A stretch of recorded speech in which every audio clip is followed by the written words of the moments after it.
प्यारे बच्चों, स्वागत है आप सभी का पॉली वाला सेमेस्टर के एक नए वीडियो में। कैसे हैं आप सभी? उम्मीद करता हूं कि आप सभी काफी अच्छे होंगे, बेहतरीन होंगे, स्वस्थ होंगे और शानदार होंगे। तो चलिए आज के इस लेक्चर को स्टार्ट करते हैं। सिंपल, सरल और आसान भाषा में हम सारी चीजों को देखने वाले हैं, सारी चीजों को समझने वाले हैं। बाकी इंटरफेस पे आपको दिख रहा होगा। अगर आपको इन सारी चीजों की जरूरत है तो प्ले स्टोर से जाकर के पॉली वाला टेक्निक एप्लीकेशन को डाउनलोड करके आप इन सारी चीजों का लाभ वगैरह प्राप्त कर सकते हैं और आप अपनी तैयारी को बूस्ट कर सकते हैं। तो चलिए इंटरफेस पे चलते हैं और लेक्चर को स्टार्ट करते हैं। प्यारे बच्चों, प्रीवियस लेक्चर में हमने कम्युनिकेशन के टाइप्स को डिटेल में देखा था, चीज़ों को पढ़ा था और समझा था। अब इसमें भी कुछ टाइप्स ऐसे हैं जो कि आपके ऑफिशियल सिलेबस में मेंशन है, वो थोड़ा-सा आपके एग्ज़ाम में डिटेल में पूछे जाते हैं। तो सबसे पहले मैं एक बार आपको सिलेबस की ओर ले चलना चाहूँगा, वहाँ पे मैं आपको सिलेबस दिखा दूँ कि अभी हम क्या पढ़ रहे हैं और कितना हमने पढ़ लिया है। बेसिक्स ऑफ कम्युनिकेशन हो गया है, डेफिनिशन और प्रोसेस ऑफ कम्युनिकेशन हो गया है, टाइप्स ऑफ कम्युनिकेशन हम पढ़ रहे हैं, ठीक है? अब टाइप्स ऑफ कम्युनिकेशन में हमने आपको लगभग 25-26 आपको टाइप्स बताए थे, जिसमें मैंने आपको बताया था कि हाँ, कौन-कौन से आपके एग्ज़ाम में पूछे जा सकते हैं। अब जो आपके ऑफिशियल सिलेबस में मेंशन है, जैसे कि आपका formal communication, informal communication, verbal communication, non verbal communication, हम इन चारों के बारे में देखेंगे, डिटेल में देखेंगे क्योंकि इनसे आपका ऐसे पूछा जाता है, ऐसे डायरेक्ट नहीं पूछा जाएगा कि हाँ, वर्बल कम्युनिकेशन या फिर फॉर्मल या फिर इनफॉर्मल का डेफिनिशन दीजिए। डेफिनिशन के साथ-साथ उसमें पूछा जाएगा कि इसकी विशेषताएँ बताइए, इसके क्या-क्या लाभ हैं वो बताइए, इसके क्या-क्या नुकसान हैं अर्थात क्या-क्या हानियाँ हैं वो बताइए, ठीक है? इसमें क्या-क्या कमियाँ हैं वो बताइए। तो इसको हम डिटेल में देखने वाले हैं, ठीक है? तो ये आपका लेक्चर इसी के बारे में रहने वाला है और ये आपका एक इम्पोर्टेंट लेक्चर है क्योंकि आपका जो ऑफिशियल सिलेबस में जो टॉपिक मेंशन रहते हैं, इससे कन्फर्म रहता है कि हाँ, आपसे इन चारों टॉपिक में से कम 2 टॉपिक आपसे पूछेगा ही पूछेगा। चाहे वो फॉर्मल, चाहे इनफॉर्मल, चाहे वर्बल, चाहे नॉन वर्बल, ये चारों में से कन्फर्म है कि आपसे 2 पूछा ही पूछा जाएगा। अब कोई भी 2 पूछा जाएगा या फिर चारों पूछा जाए, जो भी पूछा जाए, तो आपको आपके पास डिटेल में इसकी जानकारी होनी चाहिए। Formal, informal, verbal, non verbal होता क्या है? इसके लाभ क्या हैं? इसकी हानि क्या है? इसकी विशेषताएँ क्या हैं? इस लेक्चर में इसी के बारे में पढ़ने वाले हैं, ठीक है? तो चलिए स्टार्ट करते हैं। बाकी जो नए बच्चे हैं चैनल को सब्सक्राइब ज़रूर कर लेंगे ताकि आपको सारे लेक्चर्स वगैरह यहाँ पे फ्री में देखने को मिल जाए। सारे आपके देखिए लगभग-लगभग आपके 26 टाइप्स के हमने कम्युनिकेशन के बारे में आपको जानकारी दी थी, ठीक है? अब यहाँ से हम पढ़ने वाले हैं वर्बल कम्युनिकेशन के बारे में। तो एक बार मैं आपको फिर से रिवीजन करा दूँ। वर्बल मतलब क्या होता है? जिसमें आप बोल करके या फिर लिख करके संचार करते हैं, वो वर्बल कम्युनिकेशन कहलाता है। नॉन वर्बल की बात करें तो जिसमें आपका बोलना और लिखना नहीं आता है, जैसे आप इशारे-इशारे में बात करते हैं, बॉडी के पार्ट्स को मूव करके बात करते हैं, फेस के एक्सप्रेशन से जब आप बात करते हैं, तो ये आपका नॉन वर्बल कहलाता है, ठीक है? तो अभी हम वर्बल और नॉन वर्बल के बारे में पढ़ने वाले हैं, तो सबसे पहले वर्बल कम्युनिकेशन को देखते हैं कि ये होता क्या है? तो देखिए, information and ideas are exchange through spoken और रिटेन वर्ड्स, यानी कि बोले या लिखे गए शब्दों के माध्यम से विचारों और जानकारी का आदान प्रदान करना शाब्दिक संचार है। अर्थात जहां भी बोलने की बात आएगी और लिखने की बात आएगी तो आप समझ जाएंगे। जैसे फॉर एग्जांपल आपसे कोई बात कर रहा है, ठीक है? तो आप क्या कहेंगे कि हाँ, ये वर्बल कम्युनिकेशन है। आपसे कोई लिख करके कम्युनिकेट कर रहा है, जैसे लेटर कोई दे दे रहा है, ठीक है? कोई नोटिस आपको भेज रहा है, ठीक है? तो ये क्या कहेंगे आप कि हाँ, ये वर्बल कम्युनिकेशन हो रहा है, ठीक है? तो जहाँ भी बोलने और लिखने की बात आएगी, आप समझ जाएँगे कि हाँ, ये क्या है? वर्बल कम्युनिकेशन है।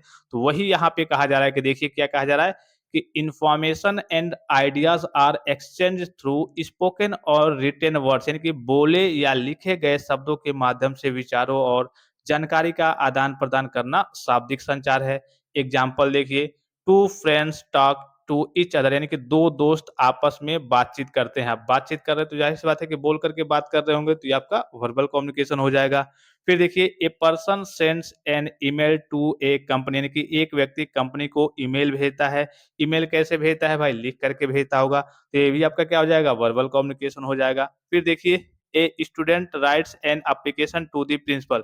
आपने भी कई बार प्रिंसिपल को या फिर किसी भी अध्यापक को आपने एप्लीकेशन वगैरह लिखा होगा अपने क्लास टीचर वगैरह को। ये भी क्या होता है? एक प्रकार का आपका वर्बल कम्युनिकेशन होता है क्योंकि इसमें आपके लिखने की बात आ रही है। तो जहाँ भी आप बोल करके या फिर लिख करके कम्युनिकेट करने की कोशिश करते हैं या फिर कम्युनिकेट करते हैं अर्थात संचार करते हैं, वही आपका वर्बल कम्युनिकेशन कहलाता है। देखिए, एक छात्र प्रधानाचार्य को आवेदन पत्र लिखता है। फिर देखिए एक और example, a person writes a letter to his friend, यानी कि एक व्यक्ति अपने मित्र को पत्र लिखता है। तो यहाँ पे लिखने की बात आ रही है। तो जहाँ पे बोलने और लिखने की बात आएगी वो आपका क्या कहलाएगा? आपका वर्बल कम्युनिकेशन कहलाएगा। समझ गए सभी बच्चे? फिर आगे चलते हैं। टाइप्स ऑफ वर्बल कम्युनिकेशन के प्रकार, ये बेसिकली आपके दो प्रकार के होते हैं। ऊपर अभी आपने देखा कि इसमें बोलना और लिखना होता है, तो दो प्रकार के होते हैं और कभी कभी ये नाम लेकर के, नाम मेंशन करके आपके एग्जाम में पूछा जाता है कि हाँ, ऑरल कम्युनिकेशन को बताइए, रिटन कम्युनिकेशन को बताइए, इसके लाभ और हानि को बताइए। ठीक है, तो यहाँ देखिए सबसे पहला दो प्रकार के होते हैं। आपका जो वर्बल कम्युनिकेशन होता है वो दो प्रकार के होते हैं। एक होता है आपका ऑरल कम्युनिकेशन जिसे मौखिक संचार कहते हैं, और दूसरा होता है आपका रिटेन कम्युनिकेशन जिसे हम लिखित संचार कहते हैं। ठीक है, तो मौखिक मतलब सभी बच्चों को मालूम होगा कि हाँ, जिसमें मुंह से आप बोल करके जब आप बातचीत करते हैं, कम्युनिकेट करते हैं, तो वो आपका मौखिक संचार कहलाता है। जब आप लिख करके बातचीत करते हैं, कम्युनिकेट करते हैं, तो आपका लिखित संचार कहलाता है। अब ऑरल कम्युनिकेशन को थोड़ा सा डिटेल में देखते हैं। शेयरिंग इंफॉर्मेशन, आइडियाज और feelings by speaking is called oral communication, यानी कि बोलकर जानकारी, विचार या भावनाएं साझा करना मौखिक संचार कहलाता है। Examples, two friends talking to each other, यानी कि दो दोस्त आपस में बातचीत कर रहे हैं। जाहिर सी बात है कि बोल करके बात कर रहे हैं, तो ये आपका क्या कहलाएगा, आपका ऑरल कम्युनिकेशन। या फिर जहां भी कहिए कि बोलने की बात आएगी, आवाज की बात आएगी कि हाँ, बोल करके आप बात कर रहे हैं, तो वो आपका क्या कहलाएगा, आपका ऑरल कम्युनिकेशन अर्थात मौखिक संचार कहलाएगा। अब उसके बाद से देखिए इसके लाभ क्या-क्या हैं, मौखिक संचार भाई क्यों लोग करते हैं, इसके लाभ क्या-क्या हैं, इससे क्या-क्या करिए कि इसकी विशेषताएँ हैं, इसकी खूबियाँ हैं। जहाँ भी आपसे पूछेगा, ये आपको थोड़ा-सा ध्यान देना है, जहाँ भी आपसे पूछेगा कि हाँ बताइए, ओरल कम्युनिकेशन या फिर रिटेन कम्युनिकेशन के लाभ क्या हैं या फिर इसकी विशेषताएँ क्या हैं, तो ये सारी चीज़ें यही है, ठीक है? लाभ पूछे या फिर विशेषताएँ पूछे, अर्थात इसके फीचर्स पूछे, कैरेक्टरिस्टिक्स पूछे, इसका मतलब कि हाँ, इन्हीं सारी चीज़ों के बारे में आपसे पूछा जा रहा है, ठीक है? लाभ की बात करें, इनकी विशेषताएँ अर्थात खूबियों की बात करें, सेम चीज़ें हैं, ठीक है? यहाँ पे देखिए हम ओरल कम्युनिकेशन के लाभ के बारे में देख लेते हैं, क्या-क्या इसकी विशेषताएँ हैं अर्थात क्या-क्या इसके लाभ हैं। तो सबसे पहला है कि ये आपके समय को बचाता है। भाई ज़ाहिर-सी बात है कि आप लिख करके कम्युनिकेट कर रहे हैं, संचार कर रहे हैं, किसी को लेटर भेज रहे हैं, तो होता होगा ना कि उसमें काफ़ी समय लगता होगा कि भाई आप लेटर लिखेंगे, फिर भेजेंगे, पता नहीं कब पहुँचेगा, फिर उसके पास जाएगा, फिर वो आपको रिप्लाई देगा। लेकिन यहाँ पे ओरल कम्युनिकेशन में क्या होता है, आप लोग डायरेक्ट हैं, आपने मोबाइल फ़ोन पे बात कर लिया या फिर आपने फेस टू फेस बात कर लिया बोल करके, तो तुरंत आपका काम हो जाएगा। तो यहाँ पे क्या होगा, it is a quick way to share information, यानी कि यह जानकारी साझा करने का सबसे एक तरीके से तेज़ तरीका है, और इसमें जो सेंडर होते हैं और रिसीवर होते हैं, उनके बीच में कोई कन्फ्यूजन भी नहीं क्रिएट होता है, और कन्फ्यूजन क्रिएट होता है, तो वो तत्काल प्रभाव से फिर से बात करके उसको एक तरीके से उस कन्फ्यूजन को दूर कर लेते हैं, ठीक है? ये क्या करता है, आपके समय को बचाता है, ठीक है? तो it is a quick way to share information, यह जानकारी साझा करने का तेज़ तरीका है और ये आपके समय को बचाता है। भाई ज़ाहिर-सी बात है कि जो जानकारी आप लेटर के थ्रू 1 घंटे में कर रहे थे, यहाँ पे आपका 5 मिनट में हो जाएगा, तो ये क्या करेगा, आपके समय को बचाएगा ही। तो ये आपके इसका एक पहला लाभ है, या फिर इसकी कह सकते हैं पहली विशेषता ये है कि आपका जो ओरल कम्युनिकेशन है, वो आपके समय को बचाता है, ठीक है? फिर दूसरा देखिए, इमीडिएट फीडबैक, यानी कि the receiver can give an immediate response, यानी कि प्राप्तकर्ता तुरंत प्रतिक्रिया दे सकता है। फॉर एग्जाम्पल मान लीजिए कि आप लेटर ही लिख रहे हैं, किसी को नोटिस लिख रहे हैं या फिर एप्लीकेशन लिख रहे हैं, तो उसमें आप एप्लीकेशन लिखेंगे तो जाएगा, फिर उधर से वो लिख करके आपको रिप्लाई देगा या फिर फीडबैक देगा। इसमें क्या होता है, जब आप बोल करके कम्युनिकेट करते हैं, तो तुरंत आपको फीडबैक मिल जाता है। कोई डाउट्स होगा, कोई कहीं कन्फ्यूजन होगा, तो तुरंत उधर से फीडबैक मिल जाएगा कि हाँ, ये मुझे नहीं समझ में आया, ये मुझे फिर से बता दो। अर्थात दूसरा जो पर्सन है, जो रिसीवर है, वो तुरंत आपको फीडबैक दे देगा, आपको रिप्लाई दे देगा, ठीक है? तो ओरल कम्युनिकेशन का एक और इसकी एक खूबी है, या फिर एक और इसकी विशेषता है, या फिर एक और इसका ये लाभ है कि इसमें तुरंत क्या होता है, आपको फीडबैक मिल जाता है, ठीक है? आपके को जो भी डाउट्स होते हैं, वो डाउट्स आपके क्लियर हो जाते हैं। फिर उसके बाद से देखिए नेक्स्ट क्या है, ईज़ी टू अंडरस्टैंड, यानी कि difficult points can be explained easily while speaking, यानी कि कठिन बातों को बोलकर आसानी से समझाया जा सकता है। भाई आप लिख कर के कम्युनिकेट कर रहे हैं या फिर नॉन वर्बल में आप इशारे-इशारे में मान लीजिए कि बात कर रहे हैं, तो उसमें हो सकता है ना कुछ समझाने में दिक्कत हो जाए। भाई आप लिख करके किसी को समझा रहे हैं, कुछ हो सकता है कि वो समझ ही ना पाए, लेकिन बोल करके आप अच्छे तरीके से एक्सप्लेन करके उसको समझा सकते हैं, उसको चीज़ों को बता सकते हैं, ठीक है? तो ईज़ी टू अंडरस्टैंड, यानी कि समझने में इसमें क्या होती है, आसानी होती है। फिर उसके बाद से देखिए नेक्स्ट है आपका ईज़ी टू क्लेरिफाई डाउट्स, यानी कि जो भी आपके डाउट्स होते हैं, ईज़िली क्या हो जाते हैं, क्लियर हो जाते हैं। Questions can be answered immediately, यानी कि प्रश्नों का कहिए कि उत्तर तुरंत दिया जा सकता है। भाई ज़ाहिर-सी बात है कि आप बोल करके संचार कर रहे हैं, बोल करके कम्युनिकेट कर रहे हैं ओरल तरीके से, तो जो भी आपके प्रश्न होंगे उसका उत्तर भी तुरंत मिल जाएगा, अगला भी आपको तुरंत दे देगा, या फिर अगले को कोई डाउट्स होगा तो आप भी उसका उत्तर तुरंत दे पाएँगे। फिर उसके बाद से पर्सनल कॉन्टैक्ट यानी कि it creates direct contact between people यानी कि यह लोगों के बीच सीधा संपर्क बनाता है। सीधा संपर्क से मतलब क्या है? आपसी जो कनेक्शन है उसको भी बढ़ाता है भाई, ज़ाहिर-सी बात है कि आप जब बोल करके बात करते हैं, मान लीजिए कि आप एक तरीके से नॉर्मल 2 पर्सन हैं, आप अभी जान-पहचान आपके अंदर नहीं है, अर्थात दोनों में जान-पहचान नहीं है। जब आप बोल करके ऐसे धीरे-धीरे पहचान होगी, बोल करके आप बात करेंगे, डेली बात करेंगे, तो आपका क्या होगा? आपका आप दोनों के बीच में जो बॉन्ड है, वो एक तरीके से जो रिलेशन है, वो मजबूत होगा। तो यही कहा जा रहा है कि पर्सनल कॉन्टैक्ट जो है, वो आपका बनता है, आपसे उनसे एक तरीके से जुड़ाव धीरे-धीरे होने लगता है, ठीक है? फिर उसके बाद से देखिए शोज़ फीलिंग्स यानी कि voice and tone can express feelings clearly आवाज़ और स्वर से भावनाएँ स्पष्ट रूप से व्यक्त की जा सकती हैं। जैसे आप 2 लोग मान लीजिए कि सामने-सामने बात कर रहे हैं, ठीक है? ये आप हो गए, ये दूसरा कोई पर्सन हो गया। तो होता है ना कि अगर ये मान लीजिए कि बात तो आपसे कर रहा है, लेकिन इसकी आवाज़, इसके टोन को देख कर के जैसे मान लीजिए कि ये थोड़ा इमोशनल है, ठीक है? तो आवाज़ इसकी इस तरीके से आएगी कि आप देख कर के समझ जाएँगे कि अरे यार! ये दुखी है, कुछ कहना चाहता है, ठीक है? या फिर ये बहुत ज़्यादा दुखी है, बहुत परेशान है, मुझे इसकी मदद करनी चाहिए। तो क्या होगा, आप उसकी आवाज़ को और टोन को देख कर के उसके अंदर की भावनाओं को समझ जाएँगे कि यार ये अभी मतलब अच्छे तरीके से फ़ील नहीं कर पा रहा है या फिर इसे कोई न कोई परेशानी है। तो कहने का मतलब है कि जब आप ओरल तरीके से कम्युनिकेट करते हैं, तो दिली भावनाएँ एक तरीके से दिली जो अंदर की भावनाएँ हैं, वो एक तरीके से पता चल जाती हैं। जैसे कभी-कभी बात करते हैं ना 2 लोग, तो बीच में जैसे मान लीजिए कि आपने कोई टॉपिक पूछा किसी सीरियस चीज़ के बारे में, अगला अटक गया, ठीक है? वो जल्दी से नहीं बता पाया या फिर कह लीजिए कि लड़खड़ाने लगा, तो आप समझ जाएँगे ना कि हाँ, ये कुछ छुपा रहा है या फिर कुछ हमें बताना नहीं चाहता है या फिर आप झूठ बोलने की कोशिश कर रहा है। तो यहाँ पे आप उनकी फीलिंग्स को समझ जाते हैं, सुन करके कहिए कि एक तरीके से उनके अगले की फीलिंग्स को आप समझ जाते हैं, ठीक है? तो वहाँ पे यहाँ पे यही कहा जा रहा है देखिए कि शोज़ फीलिंग्स यानी कि voice and tone can express feelings clearly यानी कि आवाज़ और स्वर से भावनाएँ स्पष्ट रूप से व्यक्त की जा सकती हैं। फिर उसके बाद से है फ्लेक्सिबल, द स्पीकर यानी कि जो भी मैसेज बोलता है अर्थात करिए कि आप बोल रहे हैं तो the speaker can change the message according according to the situation यानी कि जो भी चीज़ आप बोल रहे हैं तो सिचुएशन के अकॉर्डिंग आप बदल सकते हैं। फॉर एग्ज़ाम्पल मान लीजिए कि आपने लेटर लिख दिया, ठीक है? लेटर लिख दिया तो ये चला गया। अब कोई भी सिचुएशन आगे क्रिएट हो तो आप इसमें बदल नहीं पाएँगे, ये तो अब चला गया। लेकिन जब आप वर्तमान में मान लीजिए कि आप वार्तालाप कर रहे हैं, कम्युनिकेट कर रहे हैं बोल करके, तो सिचुएशन के अकॉर्डिंग कि हाँ, अगला सिचुएशन ये हो सकता है, तो आप उसके अकॉर्डिंग अपनी बातों को बदल भी सकते हैं। तो यहाँ पे यही कहा जा रहा है, ये फ्लेक्सिबल होता है, लचीलापन इसमें होता है। The speaker can change the message according to the situation वक्ता परिस्थिति के अनुसार संदेश को बदल सकता है, जैसे मर्ज़ी वैसे बोल सकता है। उसकी इच्छा के ऊपर है, उसको जैसा अच्छा लगेगा। उसने मान लीजिए कि कुछ सोचा था कि हमें ये बोलना है, ये कहना है, ठीक है? अब वहाँ पे गया सिचुएशन के अकॉर्डिंग उसने देखा कि नहीं बोलना चाहिए, फिर दूसरी बात हम बोल देते हैं। तो जैसे चाहे ओरल कम्युनिकेशन में वैसे वो कम्युनिकेट कर सकता है। सिचुएशन के अकॉर्डिंग अपनी बातों को, अपने मैसेज को वो बदल सकता है। फिर उसके बाद से देखिए 8वाँ है आपका बिल्ड्स गुड रिलेशनशिप्स ये तो मैंने आपको कई बार बताया है और ये हर एक कम्युनिकेशन में आ जाएगा, ठीक है?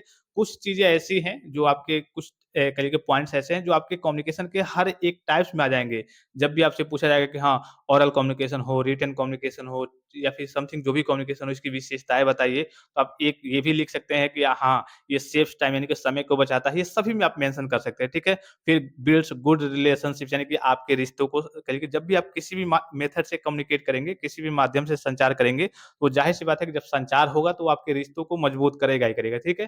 तो 2-3 पॉइंट्स तो ऐसे हैं जो कि आप सभी चीज़ों में जब भी आपसे किसी भी टाइप्स के डेफिनिशन के बारे में पूछा जाए कि इसकी विशेषता बताइए, खूबी बताइए या फिर इसके लाभ बताइए, तो आप इन सारी चीज़ों को हर एक 3-4 पॉइंट्स हैं, जैसे समय बचाता है, रिश्तों को मजबूत करता है, समझने में आसानी होती है।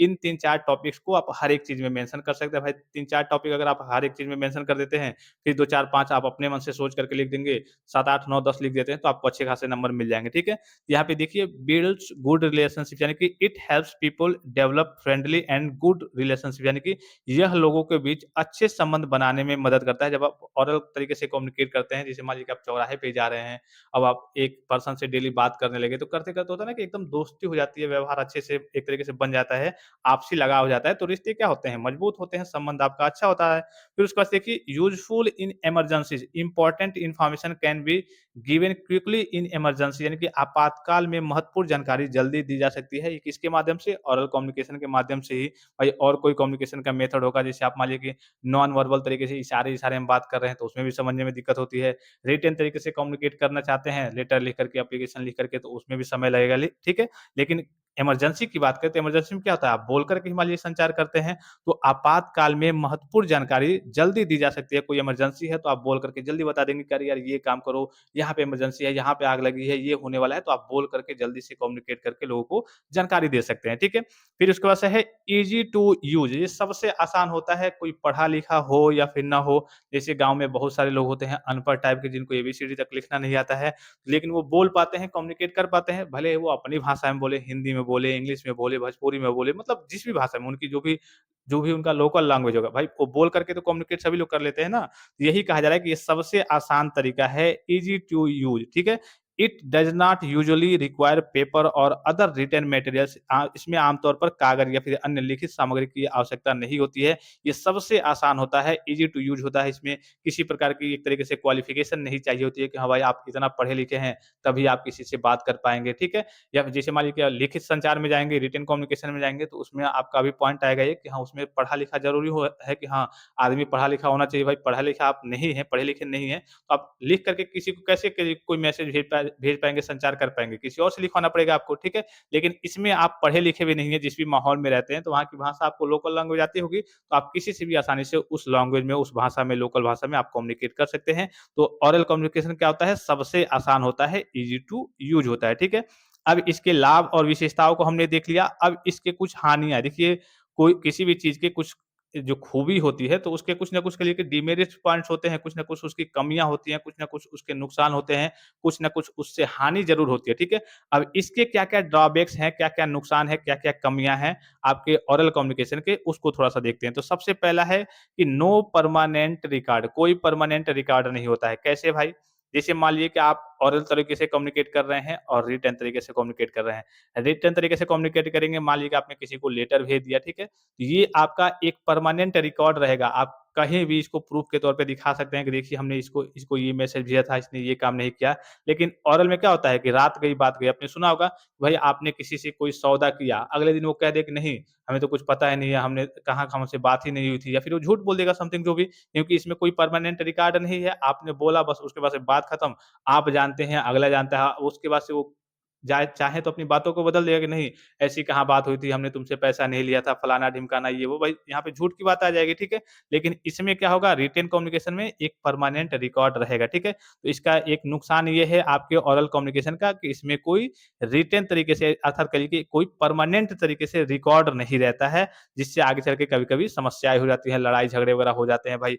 होता है ना कि कई लोग झूठ बोल देते हैं कि भाई कोई सौदा हो गया है इतने पे, या फिर किसी काम को लेकर के, फिर बाद में वो कह दे कि हमें कहाँ पता है, हमने तो आपसे बात ही हमने तो कभी ऐसा कहा ही नहीं था। लड़ाई-झगड़े में आप बहुत बार सुनते होंगे, कि ऐसा कहाँ, हमने तो कभी ऐसा कहा ही नहीं था, ऐसा हमने किया ही नहीं था। तो इसमें कोई रिकॉर्ड नहीं होता है कि बाद में आप शो करेंगे कि देखो तुमने कहा था। वहीं रिटन कम्युनिकेशन की बात करें तो उसमें एक आपके पास रिकॉर्ड रहेगा कि देखो हमने तुम्हें लेटर भेजा था, उसका आपके पास फ़ोटो होगा, या फिर जो आपने लेटर भेजा होगा उसकी फ़ोटोकॉपी वगैरह, वो पेपर आपके पास होगा, ठीक है? तो उसको आप शो कर सकते हैं, दिखा सकते हैं, ठीक है?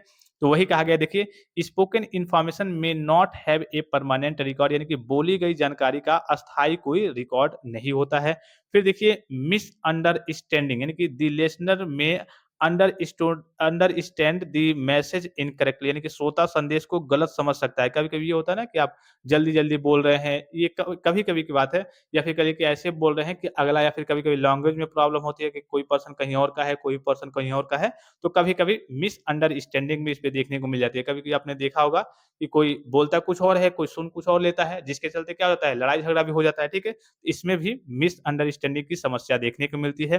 फिर देखिए, नेक्स्ट है आपका language problem. Different language can create communication problems, यानी कि अलग-अलग भाषाएँ संचार में समस्या पैदा कर सकती हैं। भाई ज़ाहिर-सी बात है कि आप, चलिए हम आपका ही एग्ज़ाम्पल ज़्यादातर लेंगे। आप कहिए कि पॉलिटेक्निक के स्टूडेंट्स हैं, अभी जैसे आप पास आउट होंगे, तो आप जाएँगे, अधिकतर बच्चों की जो जॉब लगेगी गुजरात में, या फिर आपका चेन्नई में, ठीक है? गुजरात हो गया, चेन्नई हो गया, या फिर बैंगलोर में, ठीक है? 5-6 जगह हैं जो स्पेशल वहाँ पे कहिए कि आपकी जॉब वगैरह जॉब की लोकेशन वहाँ अर्थात कहिए कि वहाँ कई सारी कंपनियाँ हैं, ठीक है? अब जैसे गुजरात में जाएँगे तो गुजराती हो गया, जैसे चेन्नई में जाएँगे तो यहाँ पे आपका तमिल चलेगा, ठीक है? अब पता चले कि आपको तमिल आती नहीं है और उनको वहाँ पे कुछ काम करने वाले हैं, वहाँ के स्टाफ हैं, उनको तमिल आती है। तो इसमें क्या होगा, आपके ओरल कम्युनिकेशन में आप मौखिक तरीके से उनसे संचार सही तरीके से नहीं कर पाएँगे।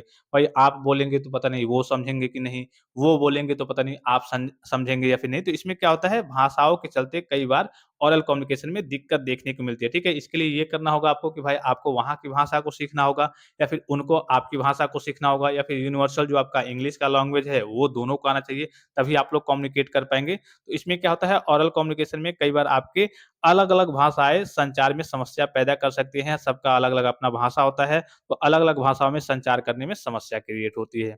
फिर उसके बाद से देखिए नेक्स्ट है नॉइज़ प्रॉब्लम। कई बार जब आप बात करते हैं तो मान लीजिए कि आप ओरल तरीके से फ़ोन पे ही बात कर रहे हैं या फिर फेस टू फेस बात कर रहे हैं और लड़के खूब आस-पास चिल्ला रहे हैं या फिर कहिए कि कहीं डीजे बज रहा है, कहीं कोई काम हो रहा है, काफ़ी ज़्यादा आवाज़ आ रही है, नॉइज़ हो रही है, तो आपके कम्युनिकेशन में एक तरीके से प्रॉब्लम क्रिएट होती है। वहीं अगर रिटन वाले में चले जाएँगे तो रिटन में कोई आवाज़ की समस्या होती है? भाई नहीं होती है। रिटन में चले जाएँगे तो भाई उसमें लिख करके आपको भेज देना है, तो उसमें कोई आवाज़ वाली समस्या नहीं है कि हाँ, चलिए हमें प्रॉब्लम क्रिएट होगी, कोई कितना भी चिल्लाए। लेकिन इसमें जब आप कम्युनिकेट करते हैं और आपके पास कहीं से डीजे की आवाज़ आ रही है खूब लाउडली तरीके से, तेज़ तरीके से या फिर आस-पास बच्चे चिल्ला रहे हैं, तो इसमें क्या होता है, आपको कम्युनिकेट करने में समस्याएँ क्रिएट होती हैं। तो यही यहाँ पे कहा जाए देखिए, noise can make the message difficult to hear यानी कि शोर के कारण संदेश सुनना कठिन हो सकता है। फिर ईज़ी टू फॉरगेट यानी कि the receiver may forget the information later प्राप्तकर्ता बाद में जानकारी भूल सकता है। इसमें ये होगा कि आप क्या करते हैं, जैसे बात कर लिया आपने, बहुत सारी आपने बातों को कर लिया। पता ये चले कि बहुत सारी जानकारी को आप भूल गए कि हाँ, क्या-क्या हमने बात किया था। फॉर एग्ज़ाम्पल मान लीजिए कि आपने किसी मीटिंग के बारे में बात किया था, ठीक है? और जब रिटन तरीके से रहता है, आपको फ़ाइल में रहता है, तो वहाँ पे सारे डेट, टाइम, हर एक चीज़ मेंशन होंगे। अब वहाँ पे आपने किसी मीटिंग के बारे में बात कर लिया, ये तो आपको याद है कि चलिए 10 तारीख को मीटिंग है। अब कितने बजे है, वो आपको याद नहीं है, बहुत सारी चीज़ों को आप भूल गए हैं। तो इसमें भूलने की भी समस्या रहती है। आप आसानी से मतलब कहिए कि एक तरीके से जब भी आप किसी चीज़ के बारे में कम्युनिकेट करते हैं, तो कुछ चीज़ों को उसमें सब चीज़ तो नहीं भूलेंगे, लेकिन कुछ चीज़ों को आप भूल जाते हैं, जिससे आपके सामने समस्याएँ क्रिएट हो जाती हैं। तो यही यहाँ पे कहा जा रहा है कि प्राप्तकर्ता बाद में जानकारी भूल सकता है, इसमें भूलने की संभावना रहती है। फिर उसके बाद से लैक ऑफ प्रूफ, इसमें देखिए it is difficult to prove what was said without a record यानी कि रिकॉर्ड के बिना कही गई बात का प्रमाण देना कठिन होता है। शुरू में मैंने आपको बताया, इसमें प्रूफ की समस्या होती है। आपने जो बात कह दिया है, अब फिर से मान लीजिए कि वो अपनी बात से मुकर जाए, जैसे 2 लोगों के बीच में डील हुआ। अब पता ये चले कि वो अपनी बातों से बाद में अगला पर्सन मुकर जाए कि हाँ, हमने जैसे आपने उसको 10,000 रुपए दिया, ठीक है? अब इसका चलिए अब तो चलिए ऑनलाइन पेमेंट वगैरह आ गए। जैसे मान लीजिए आपने उनसे कोई बात कही कि हाँ, चलिए ये हम सौदा करते हैं, फिक्स है कि हाँ, ये काम आपका हो जाएगा। बाद में वो मुकर जाएगा तो आप कुछ कर नहीं पाएँगे। भाई आपके पास कोई रिकॉर्ड तो नहीं है, अब तो चलिए एडवांस टेक्नोलॉजी वगैरह ये मोबाइल फ़ोन वगैरह आ रहे हैं, तो लोग अब रिकॉर्ड करके रख ले रहे हैं। लेकिन पहले की बात करें तो ये सब चीज़ें थी नहीं, ठीक है? तो रिकॉर्ड के बिना कही गई बात का प्रमाण देना कठिन होता है। जो बात उसने कह दिया बाद में वो अपनी बातों से मुकर भी सकता है, तो इसमें प्रूफ की समस्या देखने को मिलती है, ठीक है? प्रूफ में एक तरीके से यहाँ पे फिक्स नहीं रहता है कि हाँ, जो बात आपने कह दी है, वो बाद में आपका सही होगा, वो बाद में आप अपनी बातों को जो दूसरा पर्सन है, वो पलट भी सकता है, उसको चेंज भी कर सकता है कि नहीं ऐसी तो हमने कोई बात ही नहीं कही थी, ऐसी तो हमारे हमारे और आपके बीच में कोई वार्तालाप नहीं हुआ था, कोई कम्युनिकेशन नहीं हुआ था, कोई मीटिंग नहीं हुई थी, आप ऐसा कैसे कर सकते हैं? तो लैक ऑफ प्रूफ इसमें प्रूफ की समस्या देखने को मिलती है। फिर उसके बाद से है next no good for long information not good for long information यानी कि long information can be difficult to explain and remember orally यहाँ पे यही कहा जा रहा है जो लंबे-लंबे मान लीजिए कि आप ज़्यादा चीज़ों के बारे में एग्जैक्ट लीजिए जैसे मान लीजिए फॉर एग्जांपल किसी कंपनी में कोई काम होने वाला है तो 15 प्रोडक्ट्स बनाने हैं, ठीक है? उस उन 15 की सामग्री के बारे में बात करना है, तो आप लंबे इन्फॉर्मेशन को आप ओरल तरीके से कम्युनिकेट करके उसको याद नहीं रख पाएँगे, उन सारी चीज़ों को आप भूल पाएँगे, ठीक है? भूल जाएँगे। इसमें क्या होता है कि आप रिटेन तरीके से लिखते हैं कि हाँ, चलिए ये 15 प्रोडक्ट हमें खरीदने हैं या फिर बनाने हैं, इसके लिए ये 15 सामग्री लगेंगे, ये चीज़ें लगेंगी। तो जो लंबे-लंबे कह लीजिए कि ऑफ़िशियल इन्फॉर्मेशन होती है या फिर जो कह लीजिए कि एग्ज़ैक्ट चीज़ें होती हैं, एग्ज़ैक्ट इन्फॉर्मेशन होती हैं, लंबी-लंबी इन्फॉर्मेशन होती है, ज़्यादा बातें कह सकते हैं कि जो ज़्यादा बातों का इन्फॉर्मेशन होता है, वो आप ओरल तरीके से करके उसको याद नहीं रख पाएँगे, उसको आप भूल जाएँगे। तो not good for long information यानी कि लंबे इन्फॉर्मेशन के लिए, लंबी सूचनाओं के लिए, बड़ी-बड़ी सूचनाओं के लिए, फिर ऐसे कह लीजिए कि ज़्यादा सूचनाओं के लिए ये कहिए कि आपका ओरल कम्युनिकेशन सही नहीं रहता है, उसके लिए आपका रिटन कम्युनिकेशन ही सही रहता है। भाई ज़ाहिर-सी बात है कि आपसे मैं कह दूँ, नॉर्मल सा एग्ज़ाम्पल लीजिए, आपकी मम्मी-पापा आपको मम्मी आपकी भेजती होंगी कि हाँ, जाओ मार्केट करने चले जाओ, ठीक है? मार्केट करने के लिए आलू, प्याज, धनिया, मिर्चा, लहसुन सब बोल दिया, ठीक है। पर चलिए कि 10 उन्होंने बोला, फिर 10 गए तो आपको मार्केट में 8 ही याद आ रहा है, 2 याद ही नहीं आ रहा है, ठीक है। तो इसके लिए क्या करते हैं, आप एक लिस्ट बनाते हैं, एक पर्ची बनाते हैं, उसपे लिख कर के ले जाएँगे कि हाँ, धनिया 100 ग्राम, आलू 5 किलो, मटर 3 किलो, जो भी होगा जितनी भी लिस्ट होगी आप उसको बनाएँगे ना, तो ये आपका क्या रहता है, रिटन में आपका याद रहेगा, लेकिन वही आप ओरल तरीके से आपकी मम्मी ने आपको कम्युनिकेट करके बता दिया कि हाँ 2 किलो के लिए कि आलू, 3 किलो प्याज, 4 किलो मिर्चा, ऐसे करके जो भी उनको बताना होगा बता दिया। क्या आपको वो याद रहेगा? जाकर के आगे भूल जाएँगे, फिर पता चले कि 3-4 याद आ रहा है, 3-4 याद नहीं आ रहा है। तो ये लंबे इन्फॉर्मेशन के लिए या फिर कहिए कि जो ज़्यादा इन्फॉर्मेशन होती है, उनके लिए ये सही नहीं रहता है ओरल कम्युनिकेशन। इसमें कई सारी सूचनाएँ बाद में आप भूल जाते हैं, इसीलिए रिटेन कम्युनिकेशन की ज़रूरत पड़ती है, ठीक है? फिर उसके बाद से आगे चलते हैं, देखिए इमोशनल इफ़ेक्ट। इमोशनल इफ़ेक्ट का मतलब क्या है? एंगर और excitement can effect the message, यानी कि गुस्सा या उत्साह संदेश को प्रभावित कर सकता है। जब आप मान लीजिए कि बात करते हैं ओरल तरीके से, तो कभी-कभी ये होता है ना कि भाई फिज़िकली आप प्रेज़ेंट हैं, या फिर कभी-कभी ये होता है कि आप फिज़िकली प्रेज़ेंट भी नहीं है, मोबाइल पे भी बात कर रहे हैं, तो गुस्सा और उत्साह, तो यहाँ पे चलिए उत्साह से चलिए कोई दिक्कत नहीं होगी, लेकिन गुस्से में क्या करते हैं आप? मान लीजिए किसी को मारने लगे, जैसे आप बात कर रहे हैं फिज़िकली प्रेज़ेंट होकर के, कोई किसी ने कुछ कह दिया आपको, ठीक है?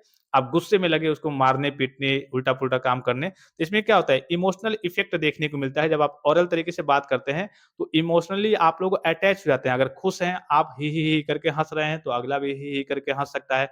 भाई किसी अच्छे टॉपिक पे बात कर रहे हैं, आपको भी हँसी आ रही है, आपको भी अच्छा लग रहा है, तो आप भी हँसेंगे, वो भी हँसेगा। गुस्से की बात हो रही है, हो सकता है कोई बात आपने कह दी, उसको गुस्सा लग जाए, या फिर उसने कोई बात कह दी, आपको गुस्सा आ जाए, ठीक है?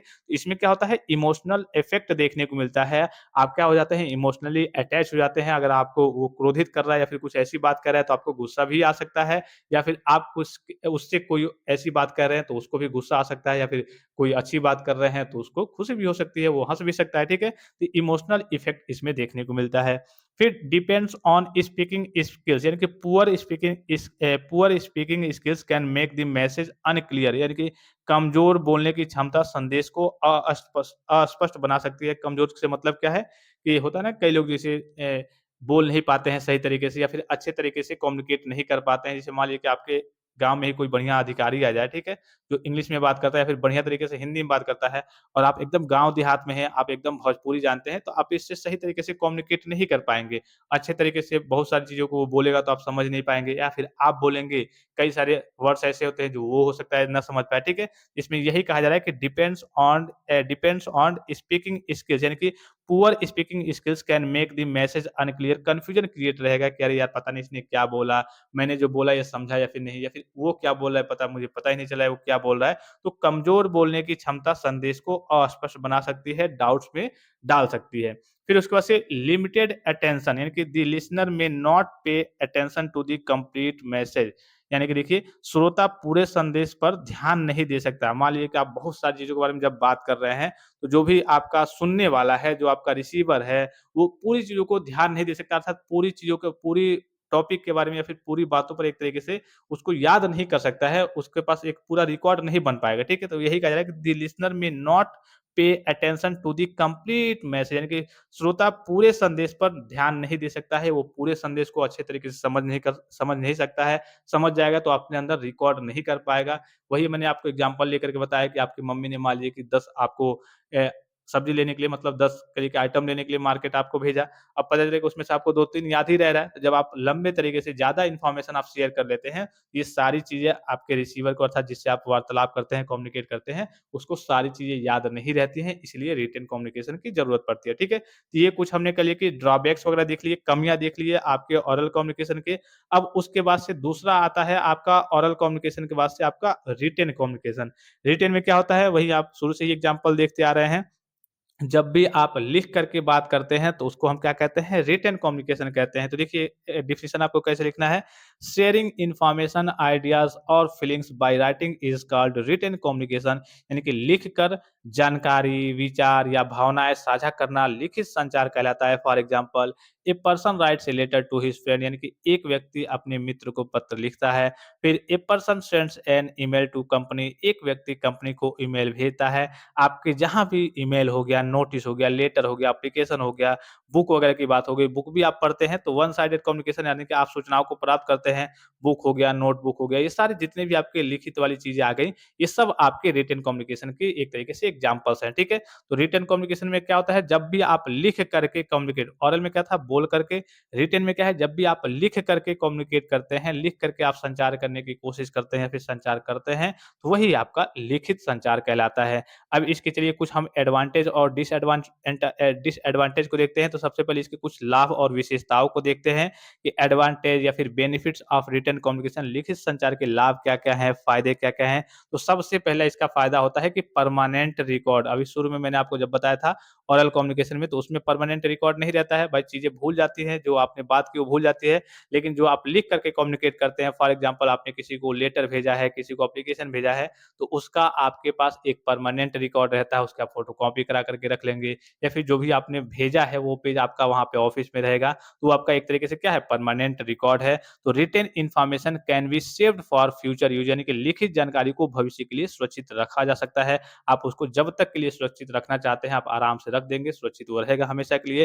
फिर clear message, the message can be written carefully and clearly, यानी कि इसमें क्या होता है, जो भी आपका मैसेज होता है, जैसे आपको किसी को मैसेज भेजना है, तो उसमें क्या, जैसे लेटर ही भेजना है, तो उसमें आप क्लियर तरीके से मेंशन कर देते हैं कि हाँ, इस चीज़ के बारे में हम आपसे ये कहना चाहते हैं, ये बात करना चाहते हैं, या फिर एप्लीकेशन लिखते हैं छुट्टी के लिए, तो आप क्लियर तरीके से लिखते हैं ना कि हाँ भाई, सर जी मुझे 10 तारीख को कहिए कि छुट्टी चाहिए, मेरे घर में शादी पड़ी है, या फिर कहिए कि मुझे बुखार लगा है, तो आप क्लियर तरीके से इसमें मैसेज मेंशन करके भेजते हैं। तो वही कहा जा रहा है कि इसमें भी जो मैसेज होता है आपका क्लियर होता है कि हाँ, अगला देख करके आपकी चीज़ों को समझ जाता है कि हाँ, किस प्रकार से ये हमें कम्युनिकेट करना चाहता है, ये हमसे कौन-सी बात कहना चाहता है। तो the message can be written carefully and clearly, इसमें होता है। लिखा आता था संदेश को सोच समझकर स्पष्ट रूप से लिखा जा सकता है। अच्छे से जो भी आपको टू द पॉइंट बात करना है, उसको अच्छे से लिख करके आप मेंशन करके अगले को भेज देंगे, दे देंगे संदेश, ठीक है?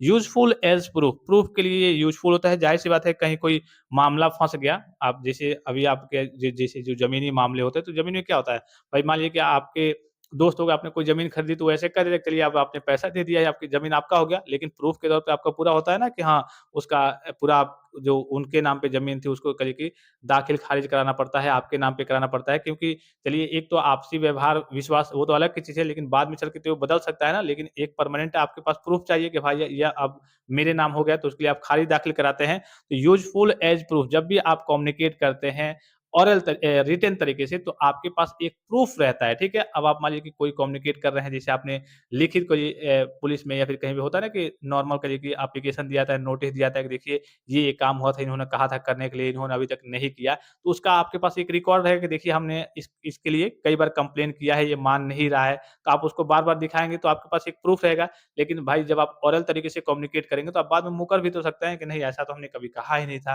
किसने सुना है, 2-4 सुने हैं, बूढ़े थे, मर गए, ये हो गए, वो हो गए। तो इसमें क्या होता है, रिटन में क्या होता है, आपके पास एक प्रूफ रहता है, यूज़फुल एज़ प्रूफ, यानी कि written documents can be used as evidence when needed, यानी कि लिखित दस्तावेज आवश्यकता पड़ने पर प्रमाण के रूप में उपयोग किए जा सकते हैं।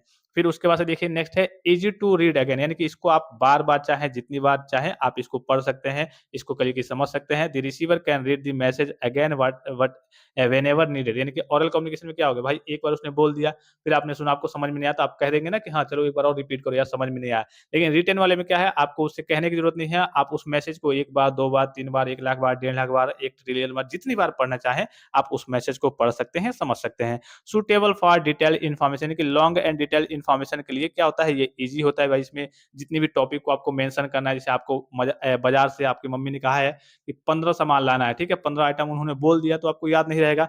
15 आइटम की जब आप लिस्ट बना लेंगे, लिख लेंगे, तो वो आपको याद रहेगा या फिर नहीं? तो लंबी और विस्तृत जानकारी आसानी से साझा की जा सकती है इसमें, ठीक है?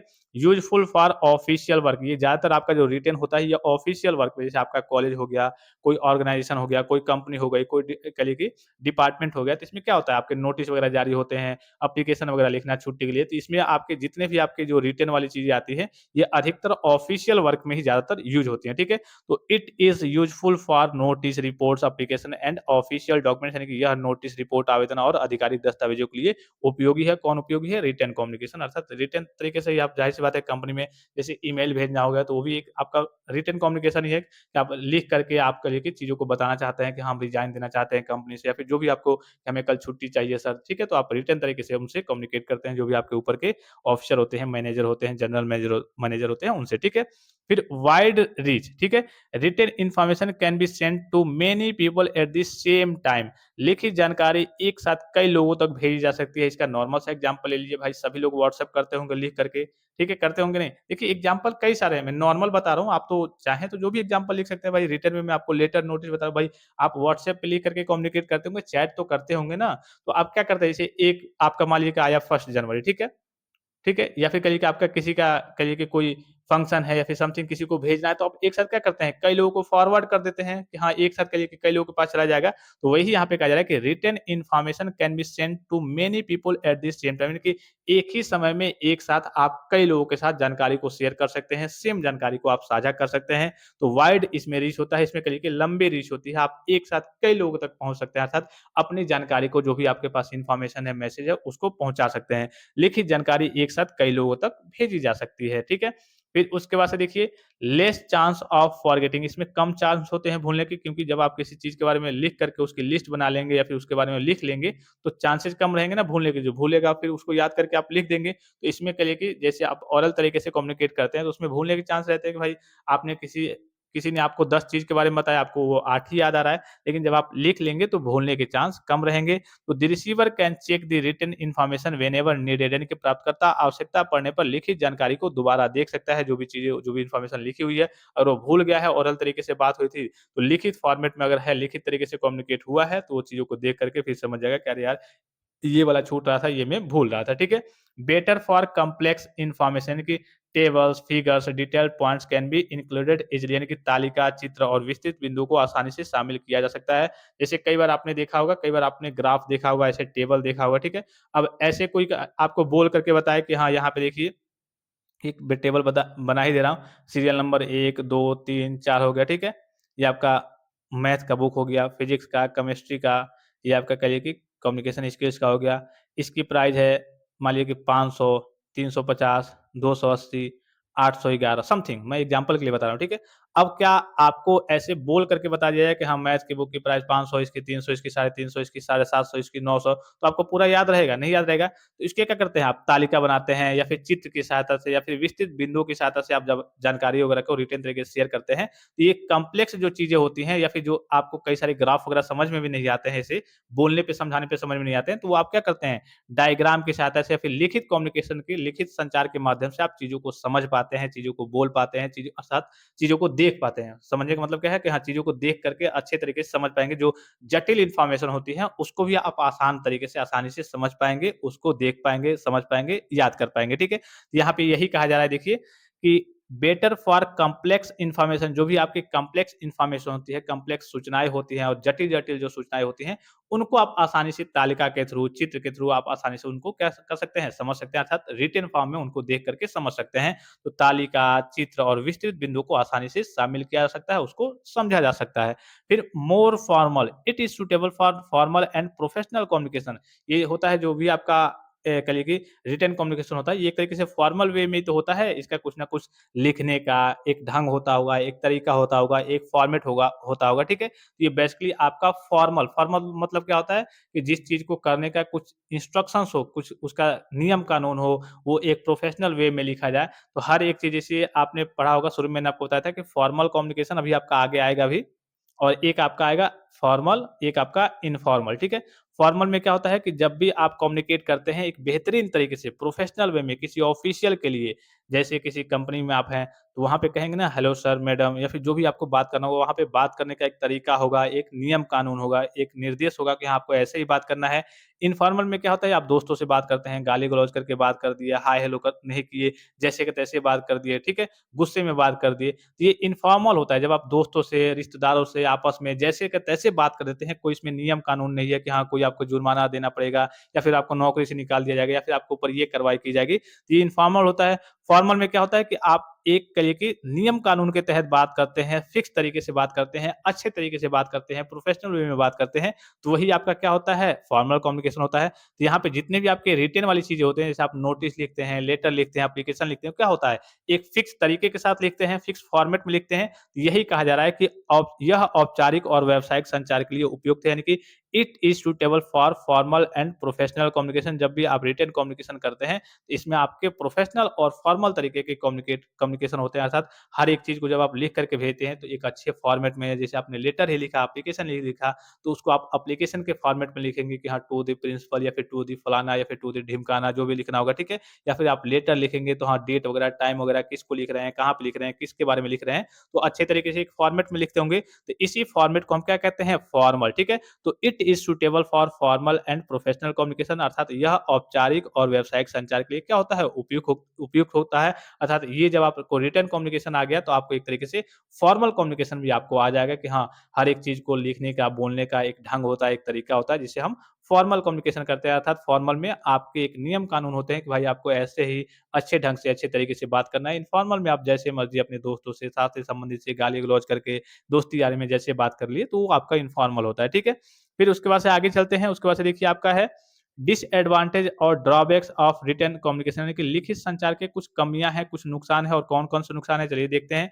तो सबसे पहला है टाइम कंज्यूमिंग, बताने की ज़रूरत नहीं है भाई, लिखित तरीके से आप संचार करेंगे, जहाँ बोल करके संचार कर रहे हैं, तो तुरंत हो जाएगा, लिख करके करेंगे तो लिख करके उसको भेजेंगे, पता नहीं कब पहुँचेगा, फिर उधर से कब रिप्लाई आएगा। ये टाइम कंज्यूमिंग होता है। Written message can take more time than speaking, यानी कि संदेश लिखने में बोलने की तुलना में अधिक समय लगता है।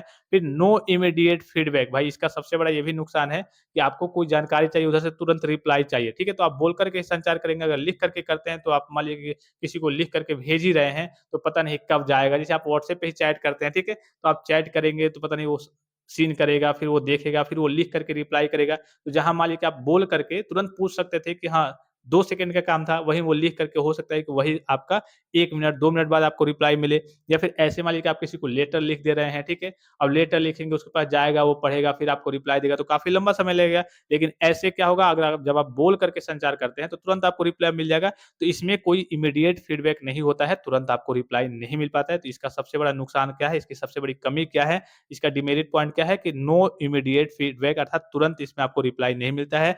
द रिसीवर में नॉट रिस्पॉन्ड इमीडिएटली, यानी कि प्राप्तकर्ता जो भी आपका रिसीवर है, तुरंत प्रतिक्रिया नहीं दे सकता है। फिर डिफिकल्ट टू क्लेरिफाई डाउट्स, इसमें कभी-कभी ये होता है कि कई सारे पॉइंट्स, जैसे आपको लेटर लिख दिया गया है या फिर आपको नोटिस दे दिया गया, तो उसमें कई सारे पॉइंट्स, आपको कई सारे कन्फ्यूजन आपके क्रिएट्स रहते हैं। तो उन कन्फ्यूजन को आप कैसे आप दूर करेंगे? फिर आपको दोबारा इधर कम्युनिकेट करना पड़ेगा, लेटर लिखना पड़ेगा, या फिर फ़ोन पे मान लीजिए बात करना चाहते हैं तो बात करना पड़ेगा। तो इसमें कभी-कभी होता है ना कि कई सारे डाउट्स करिए कि क्लियर नहीं हो पाते हैं। जो रिसीवर होता है उसके मन में डाउट्स पड़ जाते हैं, डाउट्स हो जाते हैं कि अरे यार, ये तो इतनी चीज़ों को तो इन्होंने बता दिया है, लेकिन और सारी चीज़ें, ये कहाँ होगा, ये कैसे होगा, ये तो इन्होंने बताया ही नहीं है। तो इसमें कई सारे डाउट्स वगैरह क्रिएट होते हैं, ठीक है? तो डिफिकल्ट टू क्लेरिफाई डाउट्स, इसमें कई सारे डाउट्स होते हैं, तो भाई ज़ाहिर-सी बात है कि अगर आपके मन में कोई संदेह आ गया किसी चीज़ के बारे में, तो आप उसको वहाँ पे कैसे क्लियर कर पाएँगे उस लेटर या फिर नोटिस के माध्यम से? उसमें वो चीज़ें है ही नहीं तो। तो doubts can not always be cleared immediately, यानी कि शंकाओं को हमेशा तुरंत दूर नहीं किया जा सकता। रिटन कम्युनिकेशन में शंकाओं को तुरंत दूर नहीं किया जा सकता। फिर आपके अंदर जो डाउट्स है, तो उसको वहाँ पे रिटन फॉर्म में अगर आप दूसरे को भेजते हैं, जैसे कंपनी का प्रोसीजर क्या होता है, लेटर, नोटिस, इन्हीं सब के माध्यम से काम वगैरह अधिकतर होते हैं। जैसे आपको कोई फॉर्म भरना है, फिर कोई काम करना है, तो आप लेटर देते हैं या फिर एप्लीकेशन देते हैं, फिर एप्लीकेशन अप्रूवल होकर के उसमें कोई समस्या आ जाएगी, उधर से कोई डाउट्स होगा, तो वो आपको आपके पोस्ट ऑफिस से आपको लेटर वगैरह भेजेंगे कि हाँ, ये काम करना है, फिर इधर से आप करेंगे। इसमें लंबा प्रोसेस लगता है और शंकाओं को तुरंत दूर नहीं किया जा सकता, काफ़ी समय लगता है, ठीक है? फिर उसके बाद देखिए रिक्वायर्ड राइटिंग स्किल्स, ज़ाहिर-सी बात है कि कोई न लिखने वाला पर्सन हो, जैसे गाँव के कई सारे पर्सन होते हैं जिनको एबीसीडी लिखना नहीं होता है, तो क्या वो कम्युनिकेशन कर सकते हैं? रिटन कम्युनिकेशन कर सकते हैं? लिखित संचार कर सकते हैं? नहीं कर सकते हैं भाई, जब लिख ही नहीं पाएँगे, तो संचार वो कैसे करेंगे? ठीक है? फिर उसके बाद से कॉस्टली, अब ज़ाहिर-सी बात है कि इसमें आपके पेन लगेंगे, पेपर लगेंगे, पेज लगेंगे, भेजेंगे तो उसका कुछ कॉस्ट पड़ेगा। तो लिखित संचार की बात करें तो ये थोड़ा-सा कॉस्टली होता है स्पीकिंग की अपेक्षा, ठीक है? स्पीकिंग में क्या होता है, जैसे मान लीजिए आप फेस टू फेस है तो नॉर्मल बात कर लिए, कोई कॉस्ट नहीं, लेकिन आप रिटन तरीके से कम्युनिकेट करेंगे तो भाई आपका कुछ ना कुछ पे लिखेंगे, पेन वगैरह आपको चाहिए, ठीक है? तो इसमें थोड़ा-सा कॉस्ट आपका, अर्थात खर्चे वगैरह आपके लग जाते हैं। फिर उसके बाद से मान लीजिए कि अगर आपको कोई लेटर ही कहीं पोस्ट ऑफिस के थ्रू कहीं पे भिजवाना है तो उसमें कुछ पैसे भी लगेंगे, तो भाई पैसे भी लगते हैं इसमें, ठीक है? फॉर्मल प्रोसेस, ठीक है? It may requires more steps and procedures, यानी कि इसमें अधिक चरणों और कहिए कि प्रक्रियाओं की आवश्यकता होती है। ये आपको मैंने बताया कि ये फॉर्मल तरीके से होता है, तो फॉर्मल की जानकारी आपके पास होगी भाई। आपको एप्लीकेशन लिखना नहीं आता है और मैंने कह दिया है कि आप करिए कि एप्लीकेशन लिखो इस चीज़ के बारे में, तो क्या आप लिख पाएँगे? तो इसके लिए आपके पास जानकारी का होना, स्टेप्स का होना, प्रोसीजर का होना, आपको प्रोसीजर का पता होना चाहिए कि कैसे लिखा जाता है, किस फॉर्मेट में लिखा जाता है। ये जो शिक्षित व्यक्ति होंगे, शिक्षित लोग होंगे, जानकार लोग होंगे, वही इस तरीके से कम्युनिकेट कर पाएँगे लिखित तरीके से, ठीक है? अर्थात करिए कि लिखित संचार कर पाएँगे। फिर not suitable for emergencies, emergency के लिए कहिए कि सूटेबल नहीं होता भाई।